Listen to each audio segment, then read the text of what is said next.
हाँ। आपको पता है कि इंदौर को मतलब सबसे साफ शहर का पुरस्कार मिला है ना 5 बार। नंबर 1 हमारे चक्कर में आया है। Subscribe to our YouTube channel and press the bell icon to get the latest updates.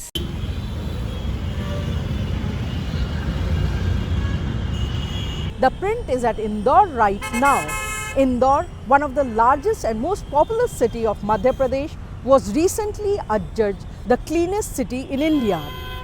Indore is one of the rare cities which has managed to retain the high level of cleanliness for 5 years in a row. Till a few years ago, the city, with a population of over 3 million, was like many other Indian cities. Residents say garbage strewn on road was a common sight. Garbage dumps were always overflowing. Stray cattle used to openly roam around the streets. If somebody had told back then that one day the city will look like what it is now, nobody would have believed it. But this has happened. ऐसे ही जो सफाई मित्र हैं उनकी salary is the top most priority because they are the one जिनकी वजह से हम लोग नंबर 1 हैं। बिल्कुल सही है कि हमारे टोटल इनफैक्ट अगर मैं HR की बात करूँ सफाई मित्रों की तो उसमें 80% महिलाएं हैं and you know we take proud and privilege in that कि हमारी इतनी बड़ी टीम में इतनी महिलाओं की वजह से हम लोग यहाँ तक पहुँचे हैं। जो नाइट में काम करते हैं एक तो वो लोग हैं जिन्होंने ऑप्ट किया हुआ है और कुछ लोग ऐसे हैं जो फैमिली जिनकी है कि वो फैमिली के साथ आते हैं आराम से अपना काम करके जाते हैं। दूसरा जो सिटी का लॉ एंड ऑर्डर है वो अलाउ करता है और लोगों का कॉन्फिडेंस इसमें है और कई सारी महिलाओं ने ऑप्ट किया हुआ है कि दिन में उनके बच्चे अगर स्कूल जाते हैं अन्य हैं तो वो रात में काम करना चाहती हैं। तो इस तरीके से टीम और घर से रेजिस्टेंस नहीं है। दूसरा हम लोगों ने बस ये कोशिश की है कि उनके जो रेजिडेंशियल एरियाज हैं उनके 1 किलोमीटर के रेडियस में ही उनका जो है कार्य क्षेत्र रहे, स्पेशली रात वाले लोगों का, ताकि उनको आने जाने के टाइम में थोड़ी बचत हो जाए। Indore's journey towards becoming India's cleanest city started somewhere around 2015, a couple of months after Prime Minister Narendra Modi launched the Swachh Bharat mission to make India clean and free of open defecation. The city's then municipal commissioner, Manish Singh, took it as a challenge to get the city on track. The first thing that the Indore Municipal Corporation did was to build its fleet of door-to-door garbage collection vehicles. The corporation also beefed up its team of Safai Karmcharis and built their capacity. Today, Indore Municipal Corporation has a fleet of 1,500 vehicles and 11,000 Safai Karmcharis who work on the ground. Once the fleet was in place, Indore Municipal Corporation deployed them for door-to-door collection of garbage. At that time, there was no concept of segregation. Initially, the municipal corporation just focused on door-to-door collection of garbage. People were skeptical in the beginning, but when they saw that municipal vehicles were coming daily to pick household garbage, it was easy to convince them to take the next step, segregating dry and wet waste. Indore model basically 2-3 चीज़ों से मिलकर बना है। जब हम लोगों ने 2016 में जर्नी शुरू की थी तो उस समय इंदौर ने किसी भी और शहर की तरह ही इंदौर था। आपको कचरे के ढेर, इधर उधर घूमते हुए गाय, यही सब मिलने थे। अगर आप हमारे बिफोर के पिक्चर्स देखेंगे तो आप समझ पाएंगे कि कोई भी शहर किसी भी समय शुरू कर सकता है। जब शुरू किया तो इंदौर ने कोशिश की थी कि हम स्वच्छता को फर्स्ट प्रायोरिटी रखेंगे इर्रेस्पेक्टिव ऑफ पार्टी और यू नो एनी गोल। तो जब इससे शुरू किया सबसे पहले हम लोगों ने शुरू किया कि हम अपने इंफ्रास्ट्रक्चर पे ध्यान देंगे, अपना फ्लीट एक तैयार करेंगे जिसमें हम door to door collection vehicles, सफाई की टीम की कैपेसिटी बिल्डिंग, उनके वेलफेयर मेजर्स, इन सभी चीज़ों से स्टार्ट करेंगे। उसके बाद हम लोगों पे जाएंगे। पहले हम अपनी जवाबदारी पूरी करेंगे, फिर लोगों से बोलेंगे कि अब आप कचरा अलग अलग करके दो। इंदौर ने पहले अपना इंफ्रास्ट्रक्चर तैयार किया, उसके बाद हम लोगों ने जो सबसे ज़्यादा फोकस रखा है 16 से अब तक वो सेग्रीगेशन पे है। टाइप ऑफ सेग्रीगेशन हम लोग हर साल नया इंट्रोड्यूस करते हैं क्योंकि कचरे के एक जो गोल्डन रूल है कि हम कचरे को जितने तरीके से सेग्रीगेट करेंगे उसमें वैल्यू एडिशन, रिसाइकलिंग की जो क्षमता है वो उतनी ज़्यादा बढ़ती जाती है। तो इंदौर ने 2 तरीके के कचरे से शुरू किया था, सूखा और गीला, वो बढ़ते बढ़ते आज 6 तरीके के कचरे पे कन्वर्ट हो चुका है।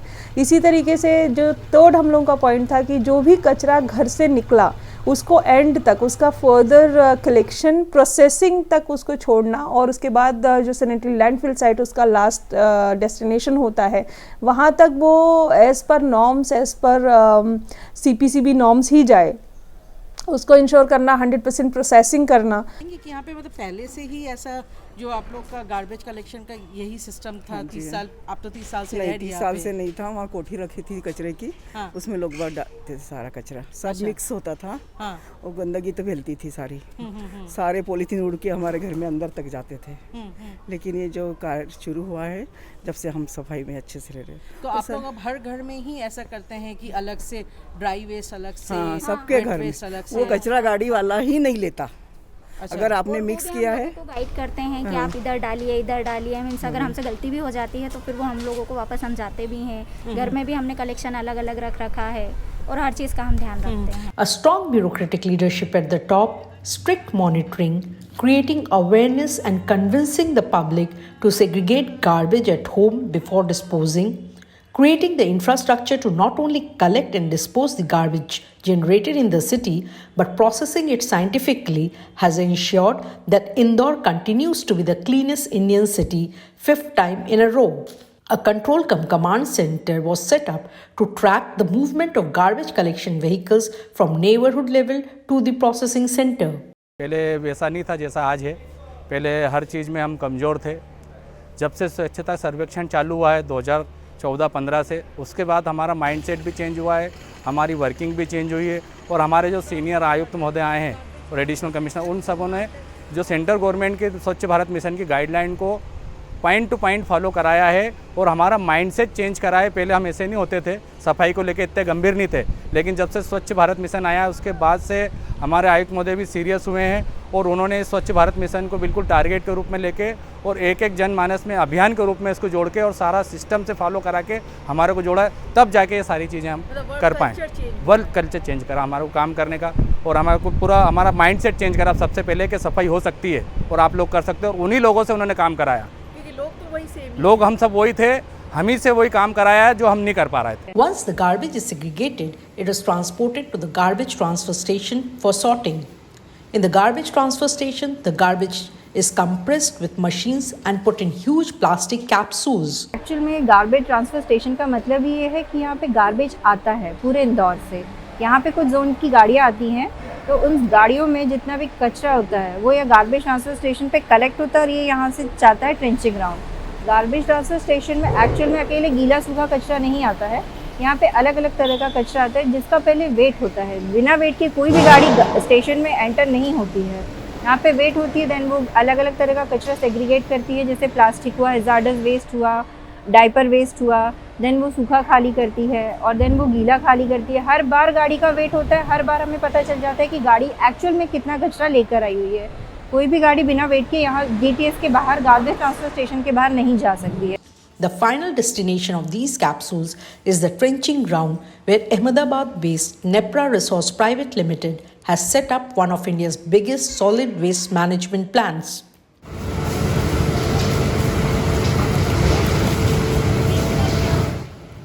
Years back, this was the trenching ground where the all solid waste from entire Indore used to collected and dumped here. Then 2 years back we started this facility. We constructed this entire facility and we started processing of dry waste. So in this plant we process only the dry waste that is collected from the municipal households. Basically the Indore, all people who are staying in Indore are helping in this initiative that they segregate this waste at their own in 2 categories. One is the dry waste, another is the wet waste. So we process the dry waste. Dry waste is door to door collected, that goes to the GTS and from GTS come to our facility. We basically segregate that entire material here into 43 different categories. Out of that, season wise we sell that material to the recyclers. But Indore facility as such is the biggest facility in India. We can process 400 metric ton of dry waste every day here. The Indore Municipal Corporation did not stop at just door-to-door garbage collection, segregation and its processing. A massive drive was undertaken to remove stray cattle loitering on the roads. Some 40,000 stray cattle were removed from Indore roads between 2015 to 2018. Start हुआ था ये 2015 की बात है, मई 2015। उस समय यहाँ पर एक आउटसोर्स एजेंसी सेकेंडरी कलेक्शन करती थी, मतलब डस्टबिन से ट्रेंचिंग ग्राउंड की शिफ्टिंग का काम जो सेकेंडरी ट्रांसपोर्टेशन बोला जाता है, वो एक निजी एजेंसी किया करती थी, आउटसोर्स एजेंसी थी 7-8 सालों से। वो निजी एजेंसी ऑलमोस्ट 2-3 सालों से फेल हो गई थी और हर साल हर महीने उसका जो लिफ्टिंग का जो पेस था वो स्लो होता जा रहा था। मतलब अगर एक दिन में उस समय 800-900 टन होता रहा होगा MSW, तो अगर 2 दिन में नहीं उठे तो 1800 से लेकर 2000 मेट्रिक टन तक आपका स्टोरेज हो जाता था पूरे सिटी के लगभग 2000 लोकेशंस पे। पूरा शहर गंदा पड़ा हुआ था इस कारण से। उसमें हाई कोर्ट में PIL भी चल रही थी। वो दिन बड़े चैलेंजिंग थे हम लोग के, जब हम लोग को सेकेंडरी लिफ्टिंग, जब घर से निकल के लोग डस्टबिन में डाल देते थे। डस्टबिन भी ऐसे थे कि 2000 लोकेशंस अगर मैं बोल रहा हूँ तो 1500 लोकेशंस पे डस्टबिन्स रही होंगी और 500-600 स्पॉट्स ओपन रहे होंगे, वहीं खुले में फेंकते थे। ओपन डंपिंग जो रहती थी उसमें कई रोड साइड में भी थे, कई कॉलोनी के मुहानों जहाँ से एंट्रेंस होता है कॉलोनी से मेन रोड से, वहाँ पर भी थे। ऐसी लोकेशन पर थे जिससे कि पूरा शहर बदसूरत लग रहा था। उस समय आवारा जानवर ही बहुत थे, अब तो खैर आवारा जानवर हम लोगों ने हटाए, वो भी हट गए हैं सब। उस समय जहाँ भी ओपन डंपिंग यार्ड से वहाँ आवारा पशु आकर के, चाहे सुअर हों, चाहे अन्य गौवंश के हों, चाहे डॉग्स हों, ये सब भी आके वहाँ पर उनमें खाने के लिए कुछ जो वेट वेस्ट का खाना रहता था वो वहाँ पर रहते थे सब। तो बहुत ही गंदा सीन रहता था उसमें। खैर हम लोगों ने शुरुआत की, लिफ्टिंग करनी शुरू की पहले, और सक्सेसफुली हम लोगों ने 2 महीने में लिफ्टिंग करनी शुरू कर दी। तो शहर को लगा कि नहीं, लिफ्टिंग तो प्रॉपर शुरू हो गई है। मई से लेकर 3-4 महीने के अंदर, 4 महीने के अंदर इस कंडीशन में शहर आ गया था कि लिफ्टिंग हम लोग सेकेंडरी से लेकर ट्रेंचिंग ग्राउंड तक प्रॉपर करने लग गए थे। तब तक door to door collection, segregation का कोई कंसेप्ट नहीं था। फिर हम लोगों ने प्लान किया कि डोर टू डोर कलेक्शन करना चाहिए। पॉलिटिकल एक्सेप्टेंस लाने के लिए हर लेवल पे हम लोगों ने, मेयर ने सब पॉलिटिकल लोगों को साथ में रखा है, इसमें हर चीज़ बताई उनको। पब्लिक पार्टिसिपेशन के लिए तो जब मैंने बताया 2015 में कचड़े की मात्र लिफ्टिंग होना शुरू हो गई थी, डेली कचरा लिफ्ट होकर सेकेंडरी ट्रांसपोर्टेशन में हम लोगों ने इफिशिएंसी ला दी थी प्राइवेट एजेंसी को बाहर करके। उसी से जनता खुश होने लग गई थी। किसी भी शहर की जनता अगर वहाँ की लोकल बॉडी वो सर्विसेज जो एक्सपेक्टेड है लोकल बॉडी से वो उसको दे रही है, अगर तो जनता सपोर्ट करेगी। अगर अपन बोलें कि आप कचड़ा गाड़ी में ही कचड़ा डालिए और गाड़ी 2 दिन तक नहीं आए कहीं पे, तो फिर कभी भी जनता का ट्रस्ट खत्म हो जाता है, आम जनता का, और जनता आपको सपोर्ट नहीं करेगी। उसमें अवेयरनेस लेवल आप नहीं एक्सपेक्ट कर सकते हैं। अगर आपने जनता को बोला कि सेग्रीगेशन करिए, जनता ने सेग्रीगेशन गीला सूखा करना शुरू किया, बहुत सारी सिटीज़ में भी हो रहा है, और वो जाके ट्रांसपोर्टेशन के प्रोसेस में मिक्स हो जाता है पूरा। फिर गीला सूखा मिक्स होकर के वो ट्रेंचिंग ग्राउंड में मिक्स हालत में पहुँचता है। मिक्स होने पे जैसे मिक्स होता है गीला सूखा, वैसे ही ड्राई वेस्ट की जो सेलेबिलिटी है, जो मोनेटाइजेशन है उसका, जो रीयूज़ है उसका, वो ख़त्म हो जाता है। वो ऐसा तो सेग्रीगेशन बहुत इंपॉर्टेंट एक्टिविटी है और जो जनता ही कर सकती है, एट सोर्स होता है। इंदौर की गरीब स्लम भी कोई होगी, वैसे बची नहीं है, यहाँ पर हमने सभी को मकान दे दिया है। कहीं कोई स्लम एरिया है भी 1-2 पॉकेट्स, अगर वहाँ भी अगर आप देखेंगे जा करके तो वहाँ स्लम वाले भी गीला सूखा लग करके ही गाड़ियों में डाल रहे हैं। और सेग्रीगेशन करने की जो अवेयरनेस जनता में है वो सबसे बड़ा सस्टेनेबिलिटी का रीज़न है इंदौर की स्वच्छता का। आपने वेट और ड्राई अगर अच्छे से एक बार आपने सेग्रीगेट कर दिया, फिर क्वालिटी ऑफ सेग्रीगेटेड वेस्ट इतनी अच्छी हो जाती है कि फिर प्राइवेट प्लेयर्स आते हैं। क्योंकि वो भी तो देखेंगे कि मतलब आज अगर यहाँ 150 करोड़ का बायोमेथनेशन प्लांट ILFS की एक जॉइंट वेंचर कंपनी बाहर के कोलैबोरेशन से डाल रही है, उसमें नगर निगम का एक भी पैसा नहीं लग रहा है, उल्टा 2.5 करोड़ रुपये साल का देंगे वो लोग। वो इसलिए हो रहा है कि quality of wet waste Indore की जो है वो इवन यूरोप की वेट वेस्ट की क्वालिटी से बेटर है। उन लोगों ने पूरे शहर में सर्वे, पूरे देश में सभी बड़े शहरों का सर्वे किया, उनको शहरों में सेग्रीगेशन नहीं मिला और इंदौर में सेग्रीगेशन मिला उनको। और इंदौर की क्वालिटी ऑफ सेग्रीगेशन भी इतनी अच्छी थी, जो उनके कमेंट्स से ये जब प्रेजेंटेशन दिया गया था मुझे कि 0.95 केवल % मिक्सिंग पाई गई थी, जबकि यूरोप में भी 2% तक ड्राई वेस्ट की मिक्सिंग मिलती है वेट वेस्ट में। तो उनका कहना था कि यूरोपियन स्टैंडर्ड से ही बेहतर है यहाँ की वेट वेस्ट की quality.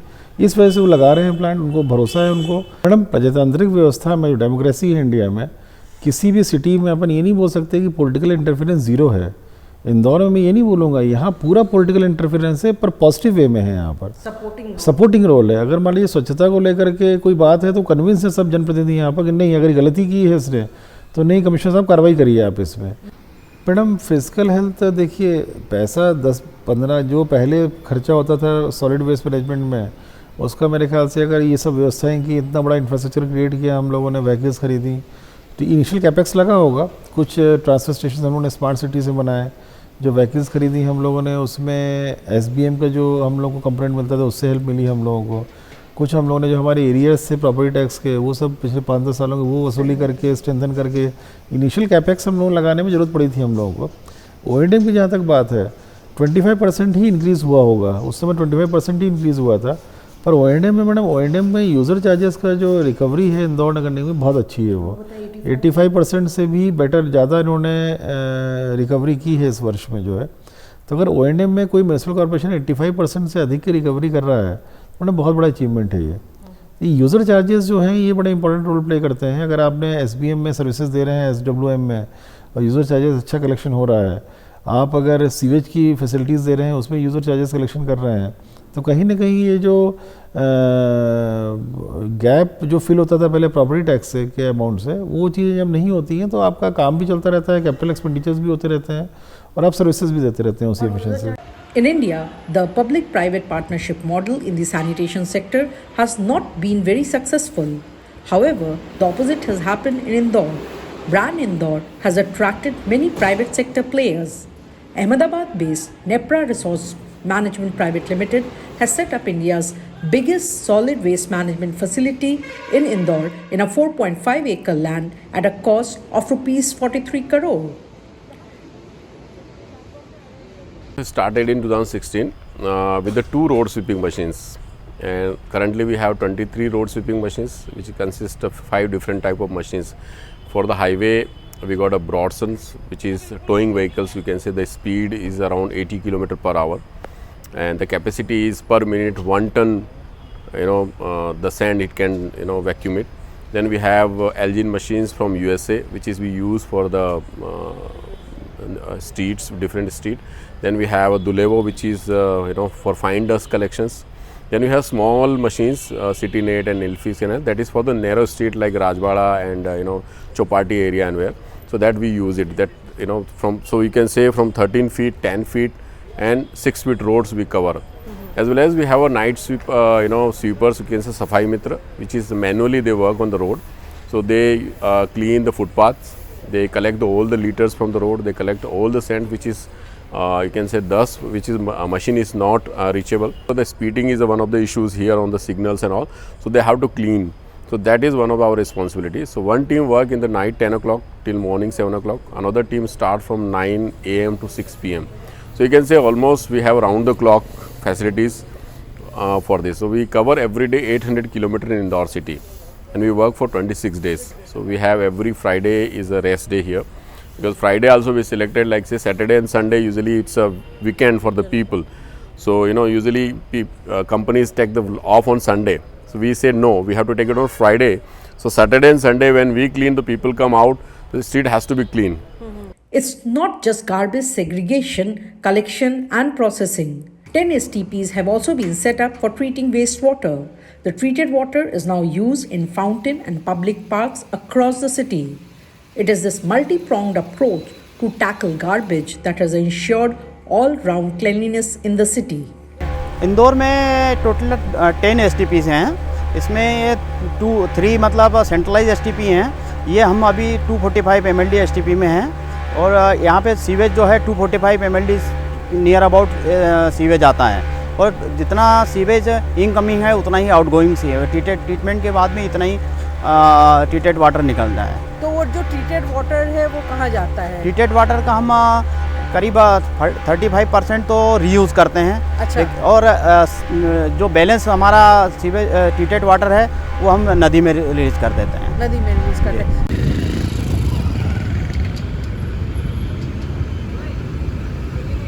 People in the city say that a cultural shift has happened where residents take it as their responsibility to keep the city clean. Indore has shown that other Indian cities can become clean if they want and can make it sustainable too. This is Maushumi Das Gupta for The Print.